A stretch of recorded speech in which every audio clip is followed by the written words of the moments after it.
앉아 있거나 서 있을 때도 대부분 우리의 자세는 붕괴되고 있습니다.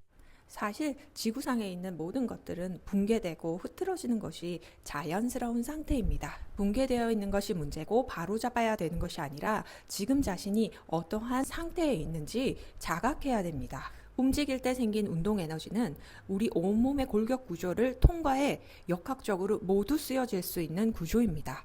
그러나 이 뼈 구조, 즉 자세가 무너진 상태에서는 에너지가 다 쓰여지지 못하고 근육, 인대, 힘줄 어딘가에 남아서 형태를 왜곡시키게 됩니다.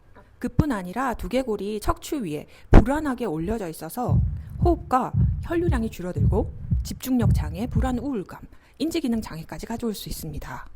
바르게 앉아라, 바르게 걸어라 아무리 얘기해도 고치기 힘든 이유가 있습니다. 뇌는 에너지 쓰기를 싫어하죠. 지속적으로 불편한 감각이 계속 들어오게 되면 뇌는 그 부분의 감각을 삭제합니다. 예를 들어서 몸을 앞으로 구부리고 서 있는 사람을 머리부터 발끝까지 바로 서도록 정렬시키면 처음에는 바로 서지 못하고 넘어갑니다.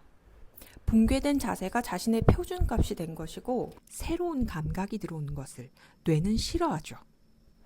내부 감각은 바뀌지 않은 채 그로 인해서 생긴 통증, 즉 결과만 치료하기에 바빠요. 의지력 문제가 아닙니다.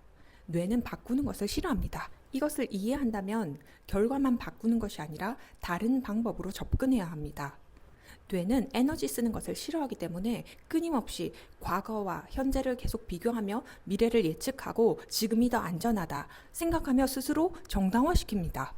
즉 저항의 기초를 형성하는 것이고 이것과 싸우면 더 그 기초는 단단해질 수 있습니다. 이것과 싸우는 것이 아니라 다른 패턴을 형성해야 합니다. 다른 여러 가지 패턴들을 반복해 보면서 뇌에서 새로운 신경망이 만들어지고 단단하게 연결되면 기존에 있던 패턴은 자연스럽게 잊혀집니다. 뇌에 선택할 수 있는 여러 가지 정보들이 들어가게 되면, 즉 여러 가지 패턴들을 익히게 되면 스스로 알아서 효율적인 것을 선택할 수 있습니다. 이것이 뇌의 가소성이죠.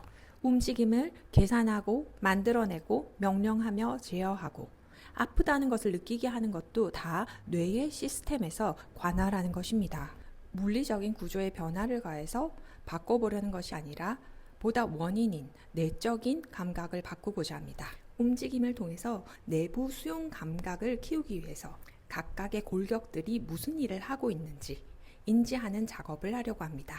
어른들은 제 가이드를 따라 스스로 자각을 시도해 보실 수 있고요.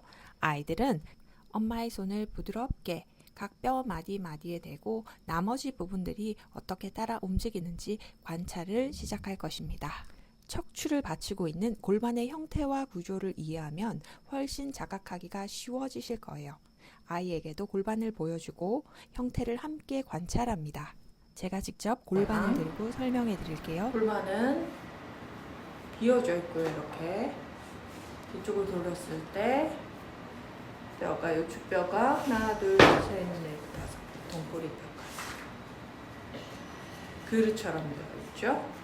그래서 밑에 생식기 있는 부분은 뻥 뚫렸다고 보면 돼요. 바닥에 앉았을 때 이 부분이 바닥에 닿게 되겠죠. 뒤로 굴려져 있는 사람은 이쪽으로 앉게 돼요. 골반이 앞으로 굴려지면 척추가 굴리게 되겠죠. 골반이 뒤로 넘어가면 넘어지지 않기 위해서 턱은 앞으로 나가서 뒤로 넘어가지 않게 해서 앞쪽으로 잡아요. 그래서 어디에 앉는지가 중요합니다. 요추의 극돌기 부분에 엄지손가락을 부드럽게 댑니다. 밀어버리는 것이 아니라 힘을 가하지 않고요. 살짝 골반을 굴린다는 생각으로 골반을 앞으로 보내면 그 위로 흉추로 경추로 움직임이 저절로 일어나요. 만약에 그 움직임이 너무 작아서 거의 0.1cm 정도라도 자각의 깊이가 달라지는 것은 아닙니다.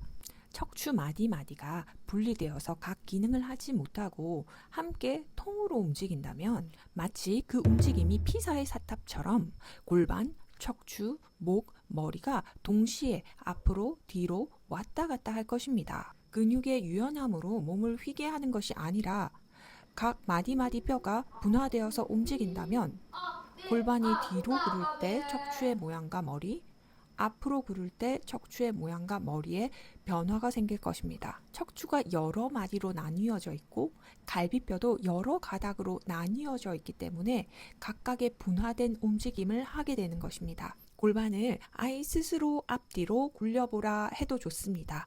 그러면서 엄마의 손가락을 척추에 대고 한마디 한마디 급돌기의 움직임이 느껴지나 구분되어지나 살펴보세요. 앉아있을 때와 마찬가지로 발이 어디 있느냐도 상당히 중요합니다. 발이 이렇듯 불안정한 곳에 있으면 그라운딩이 잘 되지 않아서 온몸의 불균형이 따라옵니다. 자, 발을 내렸을 때 골반과 등까지 모두 모양이 바뀌는 것이 보이십니까? 골반이 앞으로 굴러가게 되고 허리와 등, 머리까지 더 세워지게 되죠. 그러나 이렇게 발이 공중에 대롱대롱 매달려 있게 되면 발이 다리와 골반, 몸까지 받치고 지지하기가 힘들어집니다. 저는 블럭이 옆에 있어서 사용을 했는데 무엇이든 괜찮아요. 좀 딱딱하고 편편한 것, 아이들 딱딱한 동화책을 여러 권 겹쳐서 발 아래 놓아도 좋습니다. 아이들이 어른 의자에 앉아 있을 때 이렇게 발이 떠 있는 경우가 많은데 발을 인지할 수 있도록 무언가 아래 받쳐서 아이의 골반과 척추를 관찰해 주세요. 이제 온몸이 훨씬 안정적으로 세워져 있는 것이 보입니다. 발을 느끼게 하고 골반, 척추, 머리까지의 배열을 스스로 자각할 수 있게 도와주세요. 항상 기억하실 것은 엄마가 먼저 움직여보고 그게 어떠한 감각인지 익히는 것이 최고의 도움이 됩니다. 오늘도 건강하고 편안하고 행복하세요.